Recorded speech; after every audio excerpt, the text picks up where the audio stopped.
Di logo farmasi kita itu kan Pak ada bentuk ular, Iya. Pak. Ular itu apa artinya? Ya itu tadi saya jelaskan ular. Jadi ada cawan dan ular gitu kan. Ada kayak cawan gelas gitu. Ular itu kan mengeluarkan bisa kan? Bisa racun. Obat tadi saya sampaikan obat itu sama dengan racun. Jadi kalau bisanya berlebih di cawan tadi di ular tadi hanya apa namanya? Mengeluarkan cairan racun itu, ya akan jadi keracunan. Makanya artinya logo itu hati-hati dalam penggunaan obat.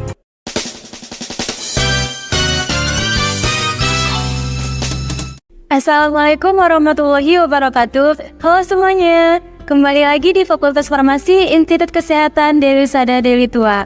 Di sini kita akan berbincang-bincang mengenai seputaran apakah itu farmasi. Di sini telah hadir narasumber kita. Beliau ini adalah dosen saya. Dia mengajar di Fakultas Farmasi. Nah, beliau ini juga mengajar di Fakultas Kebidanan dan Keperawatan. Halo Bapak, selamat siang Bapak. Gimana kegiatan Bapak hari ini? Kegiatan hari ini biasa lah, seperti biasa mengajar. Tadi baru masuk ke laboratorium farmakologi, mengajar di tingkat 2. Aktivitas lainnya paling karena kita ini mengakreditasi Fakultas Farmasi dan apoteker. Jadi ya sedikit-sedikit sibuk lah mengerjakan proses bukti fisik dari akreditasi. Menurut Bapak sendiri, farmasi itu apa? Farmasi itu tentang pembelajaran tentang pembuatan obat, penyediaan obat, pendistribusian obat, penyaluran. Jadi luas farmasi sebetulnya. Jadi kita tadi saya sebutkan sebagai pembuatan obat, ya, artinya kita lah yang membuat obat racik, pembuatan obat dari pasien yang datang, yang kita racik, kita sediakan, kita distribusikan ke pasiennya.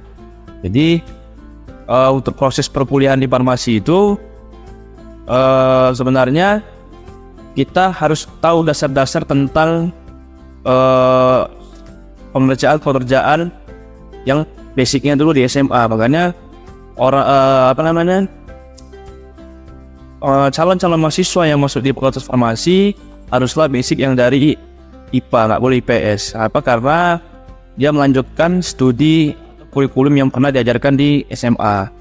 Ujung-ujungnya pelajarannya itu yang berbau dengan kimia, fisika, perhitungan dosis dan lain-lain.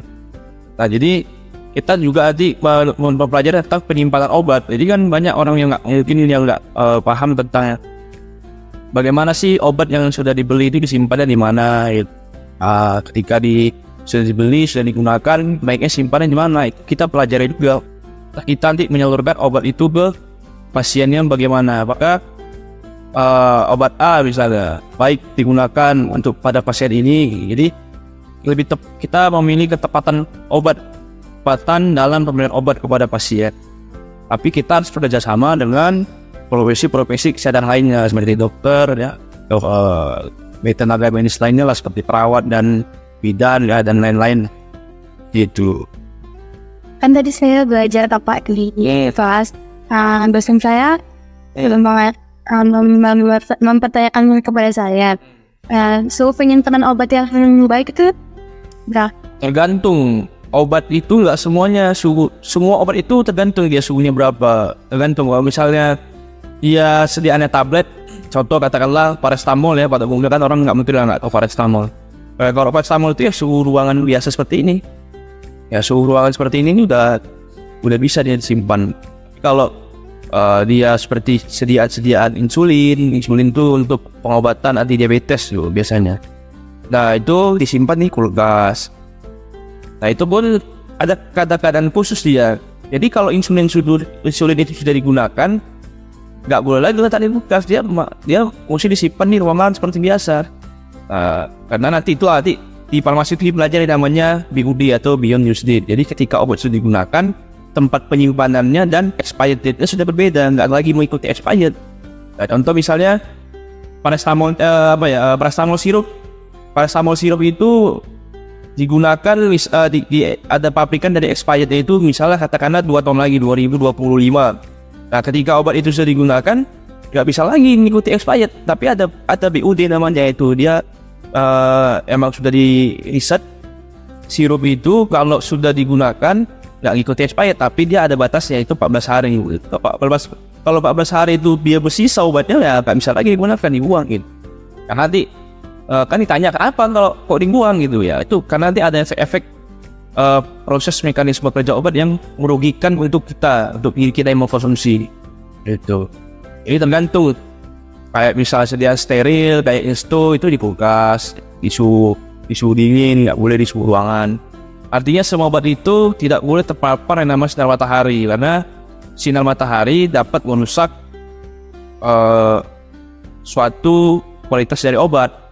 Nah, gitu juga sama contohnya kayak hal buah-buah gitu. Buah-buahan itu perhatikan lah, kalau dia dipotong gitu kayak apel gitu, dipotong. Kita kan kadang makan apel itu bulat-bulat kan kadang kenyang gitu kan. Jadi kita potong kecil-kecil, kita tinggalkan lah sebentar itu pasti warnanya kecoklatan. Nah, itu tanda bahwasannya buah itu nggak bisa dia kena sinar matahari, karena zat yang bermanfaat di buah itu dia menguap gitu. Apalagi kayak apel tuh dia kaya kan vitamin C. Makanya vitamin C itu kan dia sebagai antioksidan, dia mudah menguap. Jadi buah itu kalau bisa usahakan makannya itu ya tuntas gitu, jangan dipotong taruh kulkas atau ditaruh di luar. Jadi dia sisa itu kita makan itu gak ada lagi manfaatnya, gizinya atau vitamin yang di dalam buah itu udah sedikit dia. Nah, obat juga gitu dia, kalau dia nggak mengikuti batas BUD yang telah ditentukan, obat itu bermanfaat tapi tak signifikan bermanfaatnya, berkurang dia zatnya. Suatu zatnya itu udah efeknya itu sudah menurun gitu. Nah, itu dipelajari farmasi, itu dipelajari di 332 atau 33 itu di pelajaran farmasi atau farmasi klinik atau farmakologi. Nah, kan banyak Pak siswa yang lain mengeluh tentang pelajaran kimia.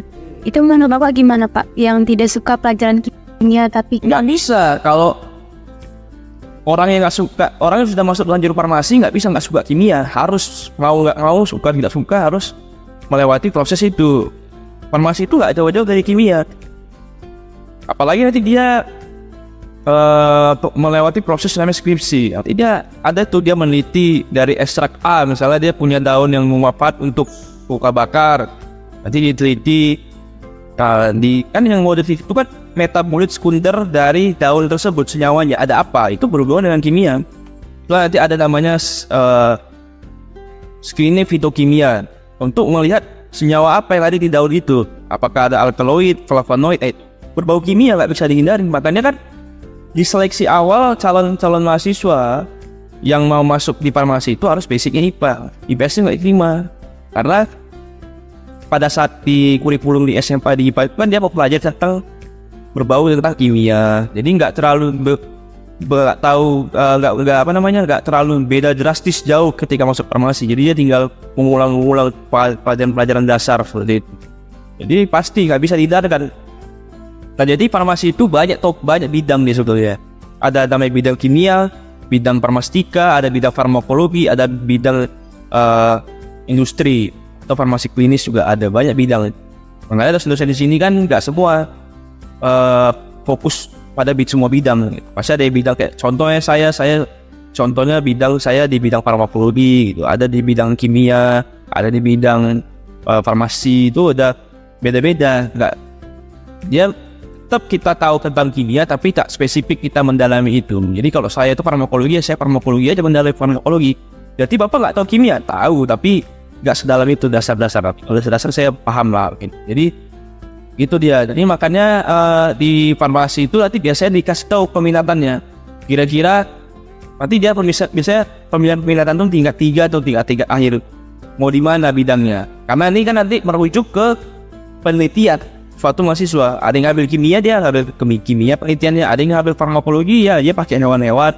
Jadi tergantung di mana dia khususnya gitu. Bukan berarti semua dihindar, saya kimia, farmakologi mau belajar lah, nggak bisa. Semua harus dipelajari gitu. Apalagi farmakologi itu banyak minat di usaha ini di farmasi, karena ilmunya itu ilmu yang bakal diterapkan di masyarakat pasti itu. Kalau kimia kan dia tergantung, tamatnya kan pasti kerjanya harus di industri, dia membuat obat, membuat formula obat, dia dan lain-lain lah. Dia lebih spesifik ke situ. Tapi kalau farmakologi kan dia lebih umum untuk ke masyarakat. Jadi, Sejauh ini Bapak sudah mendapatkan gelar sarjana farmasi. Selama Bapak kuliah, apakah ada kendala Pak selama Bapak kuliah? kendala banyak. Saya masuk sarjana farmasi angkatan pertama di kampus ini. Saya kebetulan alumni di sini itu di tahun 2013 kalau nggak salah, 2013 atau 14 saya masuk. Saya S1 di sini. Jadi farmasi baru buka di sini, saya lah penghuninya. Ini belum ada alat-alat lengkap kayak kita sekarang. Sekarang alat udah banyak, udah memadai ya. Kalau dulu saya alat terbatas. Itu kan proses ya. Lalu saya tamat di selama proses kuliah itu ya sama kayak kalian masih mahasiswa dulu, banyak liku-liku yang males lah, yang rumit pelajarannya, yang nggak masuk di akal lah. Apalagi saya dulu memang SMA itu ya IPA, cuman pada SMA ya biasalah kita banyak main-mainnya dan segala macam. Jadi masuk farmasi terkejut gitu dengan jurnal yang banyak, dengan apa. Tapi itu proses yang baik untuk disiplin gitu. Yang tadinya kita nggak tahu waktu, kita jadi tahu waktu. Yang kita tadi nggak mau belajar, jadi mau belajar dan lain-lain. Jadi terus berlanjut saya masuk ke setelah tamat di sarjana, saya ambil farmakologi di S1 itu kebetulan keminatannya. Saya lanjut ke profesi apoteker. Saya lanjut di profesi apoteker di sini juga angkatan pertama juga. Jadi apoteker Repurga saya angkatan pertama juga di sini. Saya ngambil 1 tahun kuliah, profesi apoteker 1 tahun. Tergantung lah, ada namanya uji kompetensi, itu mungkin nanti lah saya jelaskan lebih lanjut di pembelajaran berikutnya. Lalu saya lanjut di S2, S2-nya di USU karena kita belum ada di sini. Itu saya ambil S2 selama 2 tahun di Universitas Sumatera Utara, tamat juga waktu, dan bidangnya saya geluti juga bidang farmakologi. Jadi keluh kesahnya banyak. Semakin kita banyak sekolah, pasti makin banyak rintangan. Tapi itu hal biasa, jangan jadikan beban. Ini belajar yang menjadikan beban, pasti banyak kesulitan. Yang perlu dipikirkan adalah kebaikan yang kita akan dapat. Karena saya sendiri merasakan kalau farmasi ini merubah saya menjadi orang yang disiplin, yang berguna untuk masyarakat. Tadi kita nggak tahu obat, kita sekarang tahu obat. Keluarga terdekat kita yang tadinya harus ke dokter dan segala macam, ya kita bisa mengobati dengan diri kita sendiri gitu. Tapi harus dengan pantauan khusus ini. Tapi kalau penyakit yang berat dan segala macam itu nggak wewenang kita. Itu ada profesi lain yang berhak menelusuri penyakit tersebut gitu. Kita hanya boleh memberikan obat yang bersifat somedikasi. Artinya somedikasi itu pengobatan sendiri. Kayak demam, itu kita bisa mengobati sendiri, kayak flu ya, diare dan lain-lain. Tapi kalau misalnya penyakit yang berat kayak jantung dan lain-lain itu nggak bisa. Kita harus bekerja sama dengan profesi yang lain. Tapi kita yang tahu obat, karena dari S1 sampai kamu S3 pun yang kita belajar tentang obat, mekanisme obat. Banyak lah, makanya farmasi ini rumit. Kita harus belajar tentang mekanisme obat, misalnya paracetamol itu bagaimana proses masuk ke tubuh kita. Banyak orang yang nggak tahu kan bahwasanya paracetamol itu hanya mengobati demam, padahal enggak. Misalnya pasien tersebut mengalami pusing, demam dan nyeri. Nah, dia minum 3 obat, 3 penyakit dia minum 3 obat. Kan padahal setelah kita baca farmasi, kita tahu bahwasanya paracetamol itu bisa sebagai antipiretik dan analgesik. Dia bisa mengobati demamnya, bisa mengobati musiknya dan nyeri. Jadi 1 obat aja bisa mewakili 3 penyakit itu. Itu farmasi itu di dalamnya belajarnya kayak seperti itu. Jadi nggak perlu kita boros-boros ngasih obat banyak-banyak ke pasien. Apalagi kita belajar tentang efek samping obat. Semakin kita banyak mengkonsumsi obat, semakin banyak efek samping yang kita dapat. Contohnya tuh asam lambung. Orang sekarang rata-rata punya asam lambung. Apa? Karena penggunaan obat yang nggak dilihat gitu. Jadi itu tadi gara-gara obat, misalnya obat nyeri, dan banyak obat nyeri, itu kan efek sampingnya bisa mengiritasi lambung, sehingga orang yang nggak punya mah tadi ya jadi punya mahnya nggak sembuh-sembuh, jadi buka lambung.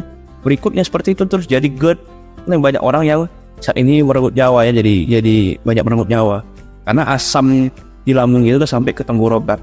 Pokoknya pelajaran kita tuh unik lah, asik lah, mempelajari tentang bagaimana mekanisme obat dan diri kita itu bagaimana ketika kita minum obat gitu. banyak nih Kak, banyak orang bertanya-tanya Mbak,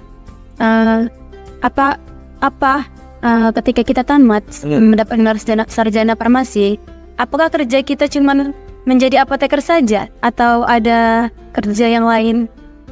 Nah, kalau masih sarjana itu pekerjaannya itu hanya sebatas asisten apoteker. Jadi dia ketika tamat nanti dia memiliki yang namanya STF-TTK ya, surat tanda registrasi tenaga kefarmasian gitu.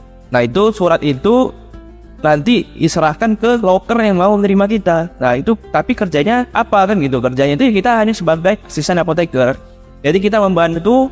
Jadi suatu instalasi farmasi di rumah sakit, apotik, apalagi industri dan lain-lain itu butuh yang namanya asisten apoteker. Itulah masih kalangan S1 maupun D3 diploma ya, program diploma. Jadi kerjanya itu yang membantu asisten apoteker. Misalnya di apotik ya, misalnya ada pasien datang, dia mau nebus obat, yang racik-racik ya itu asisten apotekernya ya, yang bekerja, yang menyediakan obat. Nah jadi kayak seperti itu, dia hanya membantu. Dia berperan langsung ke dapurnya farmasi lah ibaratnya gitu. Jadi dapur farmasi itu aman kalau apoteker dan farmasi kerjasama. Jadi misalnya asisten apotekernya nggak paham ini resepnya apa ya bacaannya ya, kayak tulisannya kayak cacing dan segala macam. Nah itu nanti nih asisten apotekernya melapor ke apoteker. Berarti apoteker yang membaca, oh ini obatnya isinya Samefenamat 10 tablet dia minta, baru kamu gerus, kamu sediakan. Baru nanti yang ngasih ke pasiennya apoteker yang memberi informasi, karena apoteker yang berhak memberikan informasi terkait obat yang mau dikonsumsi pasien. Misalnya ada obat-obat yang memang diterima, nggak cocok kayaknya ini kata apoteker, itu nggak wewenang kalian, itu nggak wewenang asisten apoteker yang berhak, yang boleh itu adalah apoteker. Nah syarat jadi apoteker itu ya harus melewati sekolah lagi yang namanya profesi apoteker. Jadi kamu tamat di sarjana, kamu melanjutkan kuliah namanya profesi. Tuh baru bisa jadi apoteker. Kalau hanya sebatas sarjana, itu kamu hanya sebagai asisten apoteker. Jadi kerjaannya agak rumit lah, agak capek gitu. Saya minum dulu lah ya. Silakan Bapak. Ya. Apalagi mau ditanya kira-kira? Ini kamu tingkat berapa? Oh, saya tingkat 1 Pak. Si baru kan? Saya sebagai tingkat 1 masih terkejut sama pelajaran. Ya, pasti. Kalau nggak terkejut ya kami yang heran dosennya. Masih tingkat 1 kok nggak terkejut, kan heran ya. Itu wajar ya. Baik Pak. Kita kan sebagai orang farmasi, apakah peran farmasi sangat penting dalam kehidupan masyarakat? Penting, sangat penting. Tadi saya sampaikan bahwasannya obat itu kan kita yang tahu, kita yang mempelajari. Jadi sangat penting. Contoh hal yang ingin saya jelaskan bahwasannya kita itu penting adalah contoh misalnya di farmasi itu dipelajari namanya interaksi obat dan interaksi obat dengan makanan. Banyak orang yang mengkonsumsi obat karena obat itu pahit, dia minum dengan yang manis-manis misalnya, atau sama pisang atau sama susu gitu kan. Banyak tuh mama biasanya pahit obatnya, jadi dia makan itu sama pisang atau sama susu. Ya itu nggak boleh. Obat itu ketika dikonsumsi itu harus bersifat bebas dalam tubuh. Itu prinsipnya. Jadi nggak boleh diikatan dengan apapun. Dan kayak tadi contohnya obatnya tadi pahit, dia minum paracetamol kan. Paracetamol itu terkenal pahit di lidah kan. Nah habis dia makan itu takut muntah obatnya, dia minum susu manis-manis. Nah nggak boleh, kenapa? Karena obat itu kalau diminum sama susu berbarengan susu itu akan mengikat si obat tadi. Nah apa yang terjadi? Obatnya nggak bekerja.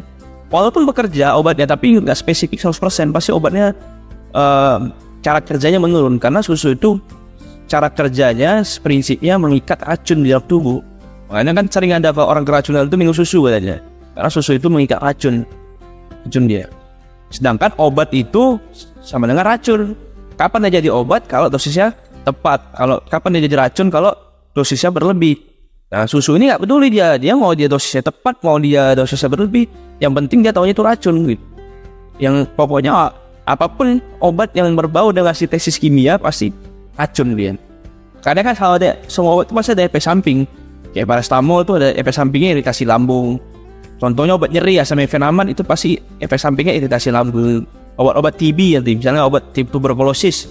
Ada obat-obatan yang misalnya kalau namanya rifampicin, nanti misalnya kalau kita minum itu berlebihan warna urin kita jadi merah. Itu pasti ada hal-hal seperti itu dia kalau berlebihan diminum, efek sampingnya. Jadi penting, kalau dibilang tanya penting nggak farmasi ini, ya sangat penting. Karena kita yang mempelajari itu, setidaknya kita setelah belajar kita bisa mengaplikasikannya kepada keluarga terdekat kita maupun kepada masyarakat. Gitu. Di logo farmasi kita itu kan Pak ada bentuk ular, Pak. Ular itu apa artinya? Ya itu tadi saya jelas nggak ular. Jadi ada cawan dan ular gitu kan, ada kayak cawan gelas gitu. Ular itu kan mengeluarkan bisa racun. Obat tadi sampaikan obat itu sama dengan racun. Jadi kalau bisanya berlebih cawan tadi di ular tadi hanya mengeluarkan cairan racun itu, ya akan jadi keracunan. Makanya artinya logo itu hati-hati dalam penggunaan obat. Kalau dia berlebihan mengkonsumsi itu otomatis jadi hal negatif buat kita. Sedangkan kita melakukan obat itu ketika kita konsumsi menjadi hal positif. Gara-gara kita minum obat itu berlebih, akan menghasilkan efek negatif kalau tidak dipantau dengan baik atau tidak dilihat dosis dengan baik. Makanya ketika kamu belajar di farmasi harus benar-benar mempelajari tentang dosis obat. Kalau salah memberikan dosis obat, salah perhitungannya akan berdampak negatif ke pasiennya. Bisa jadi keracunan pasiennya, terapi obatnya nggak sampai ke pasiennya, gagal pengobatan dan lain-lain. Jadi harus betul-betul sungguh-sungguh lah belajar. Oke, baik Pak, terima kasih Pak telah Habis ini menjadi narasi. terima kasih. Saya pun terima kasih lah telah diundang dan Pak saya begitu banyak dosennya nih yang berada di sini ya. Jadi mungkin bisa seri-seri lagi lah kita kelanjutannya ya. Iya Pak. Ya, oke. Sampai sini saja bincang-bincang kita kali ini. Sampai jumpa kembali di video selanjutnya. Jangan lupa like, subscribe, komen, and share. Dengan mau tahu kelanjutan videonya, jangan lupa klik lonceng di atas ini. Bye-bye, kapan-kapan lagi.